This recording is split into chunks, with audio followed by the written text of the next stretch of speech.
Bueno, estamos en el bloque 2 de la rueda. Mágicamente estuvimos rodando y llegamos hasta el Instituto Patria para entrevistarlo a Tristán Bauer, que gentilmente aceptó que lo entrevistemos nosotros, unos amateurs. Bueno, nuestra primera entrevista de exteriores. Queríamos arrancar preguntándote sobre el Camino de Santiago. Y en películas anteriores trabajaste sobre la historia reciente, pero en este caso es un tema en donde van surgiendo todavía al día de hoy nuevos testimonios, nuevos peritajes. ¿Cómo fue trabajar sobre la actualidad? Sí, lo que vos planteás, lo que vos preguntás es cierto. Si uno analiza, estudia mi cine, se da cuenta muy claramente que siempre me interesó trabajar sobre la realidad, sobre nuestra historia, sobre nuestra memoria. Y allí están las películas sobre Malvinas, sobre Ernesto Guevara, lo acontecido con el cadáver de Evita, Cortázar, Borges. Esta es la primera vez que yo me sumerjo en un tema, mientras ese tema se va desarrollando y que nos ponemos a trabajar al calor de los sucesos, ¿no? Tiene que ver con cómo surgió esto. Es una película que no nació con la idea de hacer un documental, sino que apenas sucedieron, apenas nos fuimos enterando aquellos acontecimientos de que en la Patagonia había un desaparecido, de que el motivo era la lucha por la tierra en el conflicto, la causa mapuche. Empezó a sonar un nombre, Santiago Maldonado.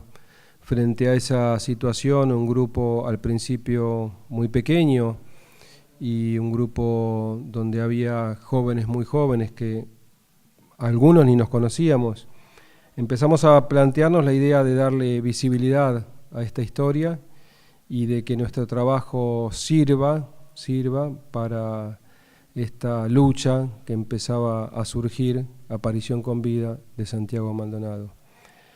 Fue así como empezamos a filmar, empezamos a editar y empezamos a hacer una serie de micros que tuvieron bastante visibilidad porque los tomó C5N, el programa de Gustavo Silvestre.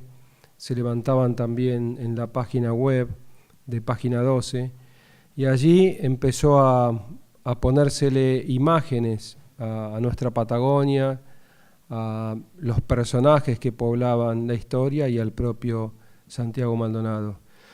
Y también imágenes a esa lucha que empezaba a nacer desde el pie, ¿no? No hubo un momento preciso donde decidimos transformar estas producciones audiovisuales en un largometraje documental. Fue claramente un proceso y sí hubo un episodio, un evento muy triste y muy trágico que está marcado en aquel 17 de octubre cuando aparece el cuerpo de Santiago y que entonces ya nos fuimos definiendo a la idea de hacer el documental que hoy estamos presentando. Pero sí, es un trabajo que se distingue de los que realicé hasta este momento. Con respecto a los familiares, ¿no? Porque, bueno, es una historia cruda, es fuerte. Uno piensa en los padres, los hermanos. ¿Cómo llegó esto a ellos? Digamos, ¿cuál fue su contención para ellos ante el documental? Bueno, mira, el primer contacto es con dos seres humanos que al día de hoy yo admiro muchísimo, que son Sergio, el hermano, y Andrea, la compañera de Sergio. Vos pensás que de un día para el otro, Sergio Maldonado empieza a sentir el dolor de la desaparición de un hermano, la desolación frente a ese acontecimiento, y también empieza a sentir y empieza a meterse en todo lo que significa el tema judicial, en todo lo que significa el tema mediático que se transformó en un acoso y todas esas presiones. Yo creo que es ejemplar lo que ellos han hecho, la actitud de ellos, cómo fueron tomando el tema, cómo fueron enfrentando a la justicia, que no era justicia sino injusticia, y que terminó investigándolos y grabándole sus llamados telefónicos, transformando a ellos en objetos de acoso y de presión, hasta transformarlos casi en enemigos públicos. Y también recuerdo perfectamente aquel día muy triste, uno de los días más tristes de mi vida por las imágenes que veíamos pasar frente a nosotros, aquel día en que velaban a Santiago Maldonado en su pueblo natal y después enterraban en el cementerio de 25 de mayo. Y allí el contacto con su papá, el contacto con su mamá, y después el momento cuando Estela, la mamá de Santiago, abrió su corazón ante nosotros y pudimos hacerle una entrevista. Y ahí el percibir el dolor de una madre, ¿no? que es inexplicable, y que a mí personalmente, por la generación a la cual pertenezco, me vino a la memoria, más allá del marco político, más allá del marco social que tiene una desaparición, lo que significa para una mamá tener un hijo desaparecido. De manera que el primer agradecimiento que tiene el documental es a la familia Maldonado, y yo creo que es muy justo que así sea. ¿Qué repercusión pensás que va a tener tanto tu documental, digamos, tanto en el gobierno como en los medios? Bueno, a mí me llamó mucho la atención que lo primero que nosotros comenzamos a distribuir fue el tráiler del documental. Y incluso antes que el documental tenga su primera proyección pública, la señora ministra de Defensa, Patricia Bullrich, hizo esos raids mediáticos que hace habitualmente por el grupo Clarín y empezó a atacar el documental. Antes que se conozca, antes que tenga una sola proyección, ya ella estaba denostándolo y atacándolo y diciendo de manera muy rápida y cruel que ella tenía la verdad y que Santiago Maldonado se había ahogado en el río Chubut. De manera que nos dejó claro, antes de que se estrene nuestro trabajo, cuál iba a ser y cuál es la actitud del gobierno. Por otra parte, en mi origen cinematográfico aparece muy presente esto de comunicar y de expresarse a pesar de los cercos mediáticos. Yo era muy amigo de un sobrino de Jorge Antonio, un hombre que tenía mucho vínculo con el general Perón, que era amigo de Perón. Y cuando estaba en la casa de él siempre llegaban desde Puerta de Hierro, desde Madrid, unas cajas que llegaban con cassettes, con discursos del general Perón, llegaban fotografías que eran las fotos de Perón que le dedicaba con su firma a compañeros y a compañeras, impulsándolos a seguir luchando en aquella campaña del Lucha y Vuelve. Y también el grupo Cine Liberación producía cine y hacía películas que nos llegaban en rollos. Yo era muy chico, era más chico de lo que son ustedes, tenía 13 o 14 años. Mi abuelo tenía un proyector 16 milímetros. Entonces con ese proyector hacíamos proyecciones en barrios, villas miserias, centros obreros, unidades básicas, iglesias. Me acuerdo muy patéticamente, porque me impresionó él como figura, la proyección de la Hora de los Hornos con el cura Mujica. Y ahí aprendí la fuerza que tiene también esta otra manera de difundir, ¿no? Han pasado muchos años, eso está en mi génesis, pero de alguna manera esa esencia sigue estando presente y a mí me llamó, me gustó que cuando pasamos al tráiler empezaron a llegar pedidos de todas partes, de la ciudad de Buenos Aires, de las provincias, de todas nuestras provincias, Salta, Mendoza, Tucumán, Santa Cruz, pidiendo el documental, pidiendo proyecciones, de manera que vamos a organizar proyecciones, vamos a tratar de acompañarlas nosotros para generar cine debate, y que sirva esto para reflexionar sobre el significado y el sentido de la desaparición y muerte de Santiago Maldonado, y que sirva fundamentalmente para que todos clamemos por justicia y más justicia. Exacto. Bueno, tanto en el caso de Santiago Maldonado como el de Rafael Nahuel, que hubo un exceso y un descontrol de las fuerzas de seguridad que terminaron en muertes. ¿Qué opinás sobre el decreto de Macri que faculta a las fuerzas armadas para actuar en la seguridad interior? Yo no creo que la muerte de Santiago Maldonado o la muerte de Rafael Nahuel sean excesos, no lo creo. Y con respecto al decreto, quiero ser muy claro y decir lo siguiente. Por un lado, por la generación a la cual pertenecemos nosotros, venimos de participar de la marcha de repudio a la injerencia en seguridad interior de las Fuerzas Armadas.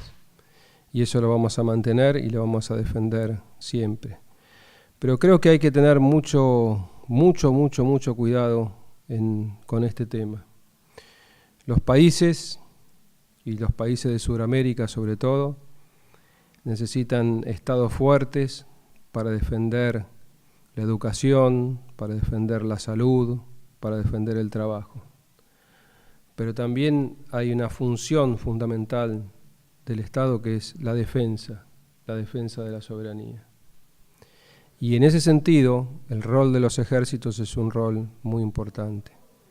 No de los ejércitos genocidas y no del ejército genocida como fue el del año 76, Videla y todos sus cómplices.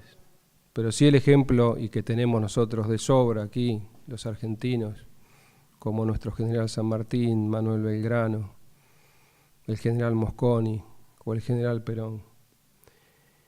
Y creo que hay que estar muy atentos, porque decimos no al ejército para la injerencia en asuntos internos, pero también decimos no a querer apoderarse de los bienes que todavía están en el ejército, sus cuarteles, sus terrenos, para pagar la deuda externa o para ponerse de rodillas frente al Fondo Monetario Internacional y llevar esos valores hacia esa bicicleta financiera que vacía el país. Y tampoco para que con estos argumentos se hagan adquisiciones fundamentalmente a centros de armas, de venta de armamentos como Estados Unidos o Israel, para hacer negociados extraordinarios y terminar con la industria nacional. No se olviden que esta noticia nos llega en simultaneidad con la desfinanciación de INVAP. En INVAP se desarrollaron sistemas de radarización que nos permitió a nosotros, con soberanía, diseñar, construir e instalar un sistema de primera generación y manejar nosotros las claves de esos sistemas de radares, sin dependencia. Ahora se quieren reemplazar todos esos radares por radares adquiridos en Israel. Quienes manejan las claves operacionales de los radares en Israel, o si no, los podés comprar también en Francia o en Estados Unidos, son quienes los fabrican en Estados Unidos. En una hipótesis de conflicto, como tuvimos con Malvinas, con Estados Unidos, tardarían ni siquiera un segundo, un instante para hackearse esos sistemas y dejarte a vos sin ningún tipo de visibilidad, sin ningún tipo de defensa. Mientras que si lo haces con producción nacional, vos sos el que maneja las claves para esto. Entonces, estemos alertas y sepamos discernir bien aquí, y saber que la defensa es un rol fundamental del Estado y que bajo este tema está también algo que está ocurriendo muy fuertemente en todo nuestro continente, y ustedes deberían entrevistar a Estela Caloni, que con tanta precisión lo ha estudiado y lo denuncia, que significa la instalación de bases norteamericanas en todo nuestro continente y en territorio argentino.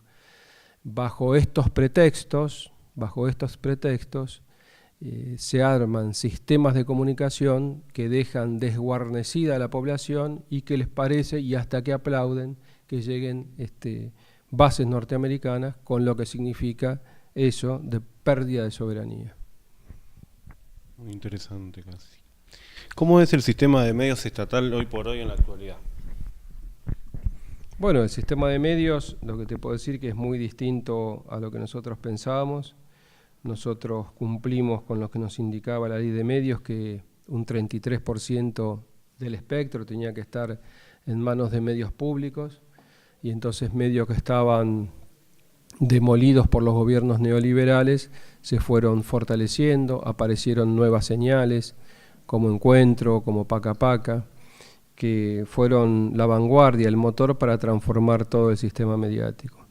Es una etapa en la cual crece muchísimo la producción audiovisual nacional, y hacemos todos bajo aquel emblema que nació con Encuentro, que era un profesor, un maestro, para ser más preciso, con su guardapolvo blanco, dibujando en un pizarrón el signo igual, y ese es el logotipo de Encuentro.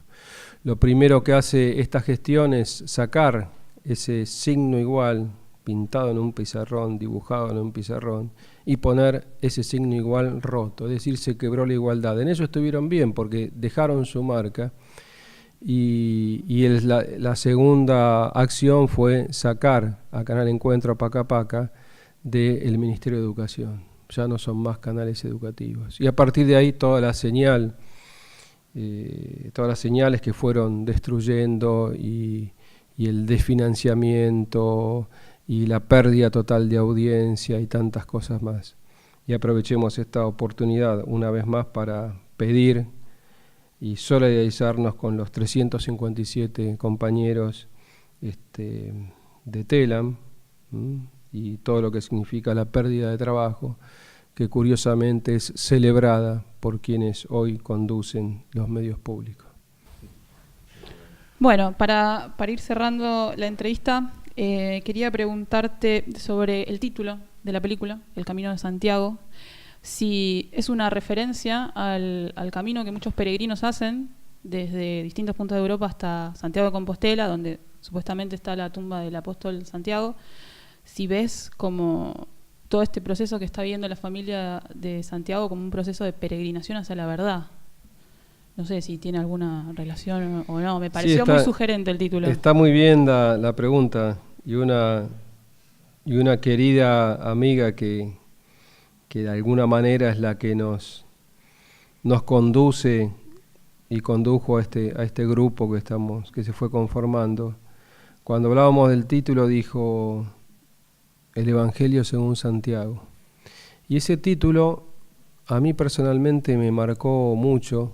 Incluso los que vean la película oirán que cuando comienza con la voz de Sergio dedicándole una carta a su hermano, en el fondo se escucha un piano en el cual resuena la Pasión según San Mateo de Juan Sebastián Bach. Pero había algo ahí con el Evangelio que a mí personalmente no terminaba de cerrarme. Sin embargo, fue como el primer título que tuvo la película.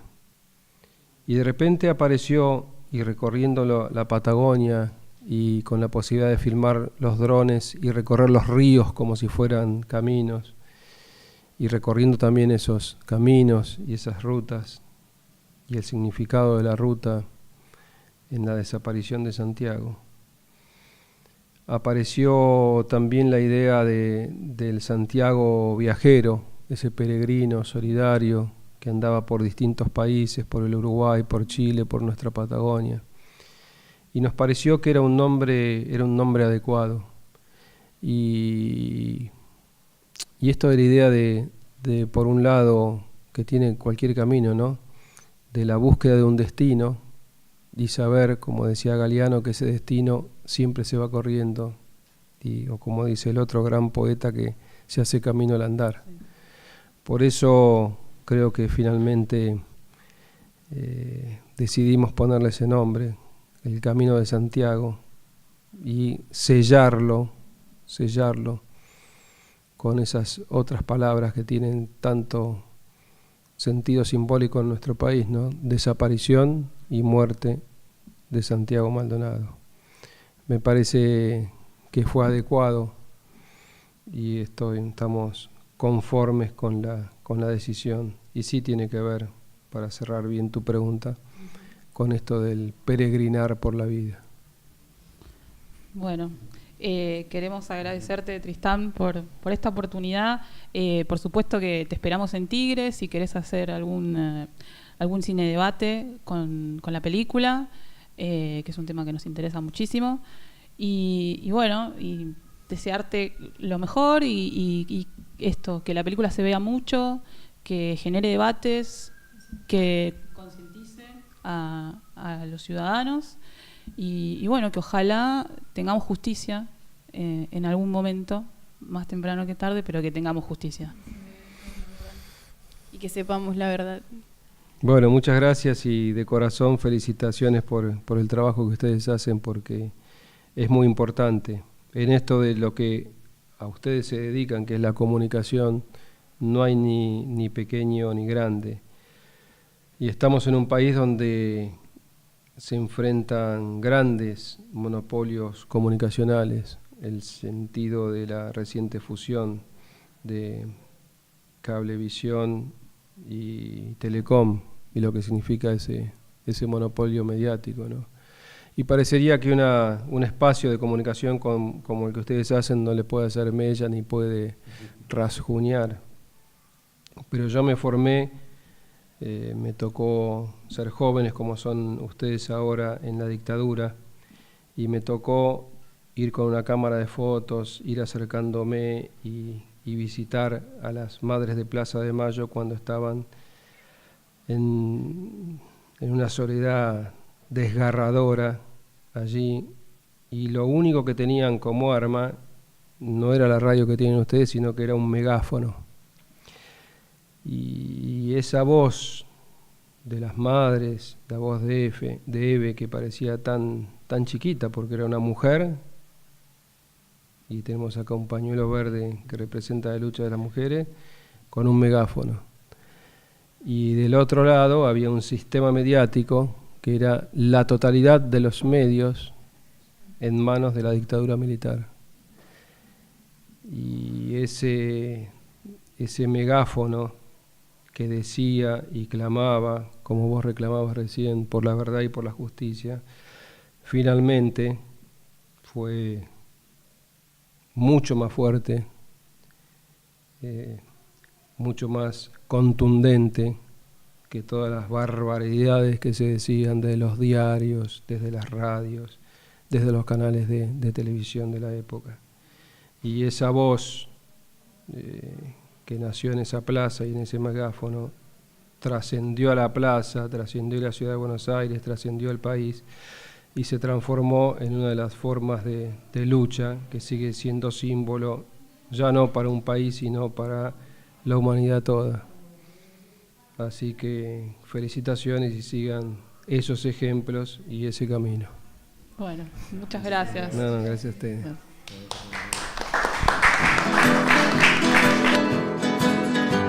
La rueda que mueve al mundo va a girar y girar.